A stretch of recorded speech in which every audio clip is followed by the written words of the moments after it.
আচ্ছা, আগের দিন আমরা যেটা আলোচনা করছিলাম যে কিভাবে প্রাথমিকে ছাত্রছাত্রীদের মধ্যে আমরা জাতীয় সংহতি গড়ে তুলব। তো সেই সেই বিষয়টা নিয়ে আমরা গতদিন আলোচনা করেছি। আজকে আমরা আলোচনা করব যে প্রাক প্রাথমিকে কিভাবে শিশুদের প্রাক গণিতিক বিষয়টাকে নিয়ে আমরা শিক্ষাদান করবো তাদেরকে। আজকে কিভাবে গণিতের স্তরের ধারণাটা তৈরি করব। যেহেতু আমরা জানি যে এদের বয়স একেবারে অল্প, 5 ক্লাসের স্টুডেন্টরাই তো প্রাথমিকে আসে, তো তাদের ক্ষেত্রে আমাদের একটু অন্যভাবে গণিতটাকে শুরু করতে হবে। আমরা ধরুন গণিতের পাক ধারণায় আমরা কম বেশি মোর অর লেস ব্যাপারটাকে নিয়ে আমরা যেদিন পড়াবো সেদিন আমরা কি করব, যে যে বিষয়টা কি আমরা রাখি সবসময় কিন্তু তাদেরকে আমরা হ্যান্ডস অন অ্যাক্টিভিটি করাবো।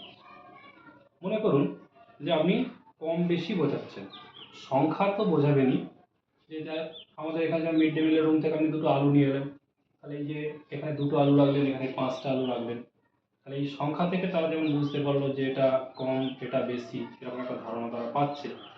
তার সঙ্গে সঙ্গে পরিমাণগত বিষয়টাকেও দেখতে হবে। যেমন ধরুন আপনি দুটো গ্লাস নিয়েছেন, কাঁচের যে স্বচ্ছ গ্লাসগুলো আমাদের এখানে আছে এটা রাখবেন, তাতে একটু বেশি জল, একটা একটু কম জল, এবং সেই উচ্চতা থেকেও তারা একটু বুঝতে পারবে যে এটা কম এটা বেশি। বড় ছোট ধারণা আমরা দেবো, বিগ অর স্মল। সেক্ষেত্রে আমরা ফুটবল আর হচ্ছে যে ক্রিকেট বল, এই দুটো বলকে দিয়ে দেখাতে পারি যে এটা বড়, এবং তাদের হাতে এগুলোকে দিতে হবে। দেওয়ার পর তারা হাত দিয়ে দেখবে যে কতটা জায়গা সেটা জুড়ে রয়েছে। তাদেরকে এই জায়গা দখল করার একটা জায়গাটাকে বোঝাতে হবে যে এটা দেখো বেশি জায়গা জুড়ে রয়েছে, সেই কারণে এটা বড়। এটা কম জায়গা জুড়ে রয়েছে, সেই কারণে এটা ছোট। এরপরে আমরা তাদেরকে লম্বা বেটে মানে টল শটের ধারণাটা দেব। সেটা কিভাবে আমরা দেব টল শট? আমরা একটা লম্বা স্টুডেন্টকে দেখাবো, একটা বেটে স্টুডেন্টকে দেখাবো, যে আমরা কাঠি আনতে পারি, লাঠি।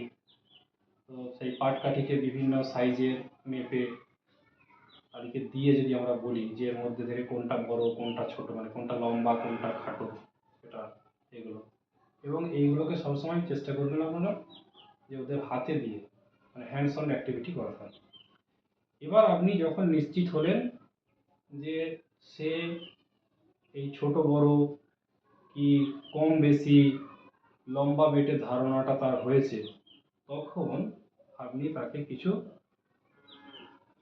প্র্যাকটিসিং ওয়ার্কশিট দেবেন। সেই ওয়ার্কশিটগুলো তারা প্র্যাকটিস করবে, এবং ফাইনালি আপনি তাদের একটা ইভ্যালুয়েশন দেবেন। তার জন্য একটা ইভ্যালুয়েশন ওয়ার্কশিট আপনি তৈরি করবেন। সেখানে বিভিন্ন রকমের ছবি, যে ইভেন্টটা আপনি দিতে চাইছেন, যে আমি ছোট বড় কতটা তাদের আইডিয়া হয়েছে সেইটার মূল্যায়ন করতে চাইছি, তাহলে সেই বিষয়ের উপরে আপনি বিভিন্ন রকমের ছবি দিয়ে তাদেরকে ইভ্যালুয়েট করবেন। আজকে এই পর্যন্তই থাক। আগামী দিন কালকে আবার আমরা একটা অন্য বিষয় নিয়ে আলোচনা করব। ঠিক আছে।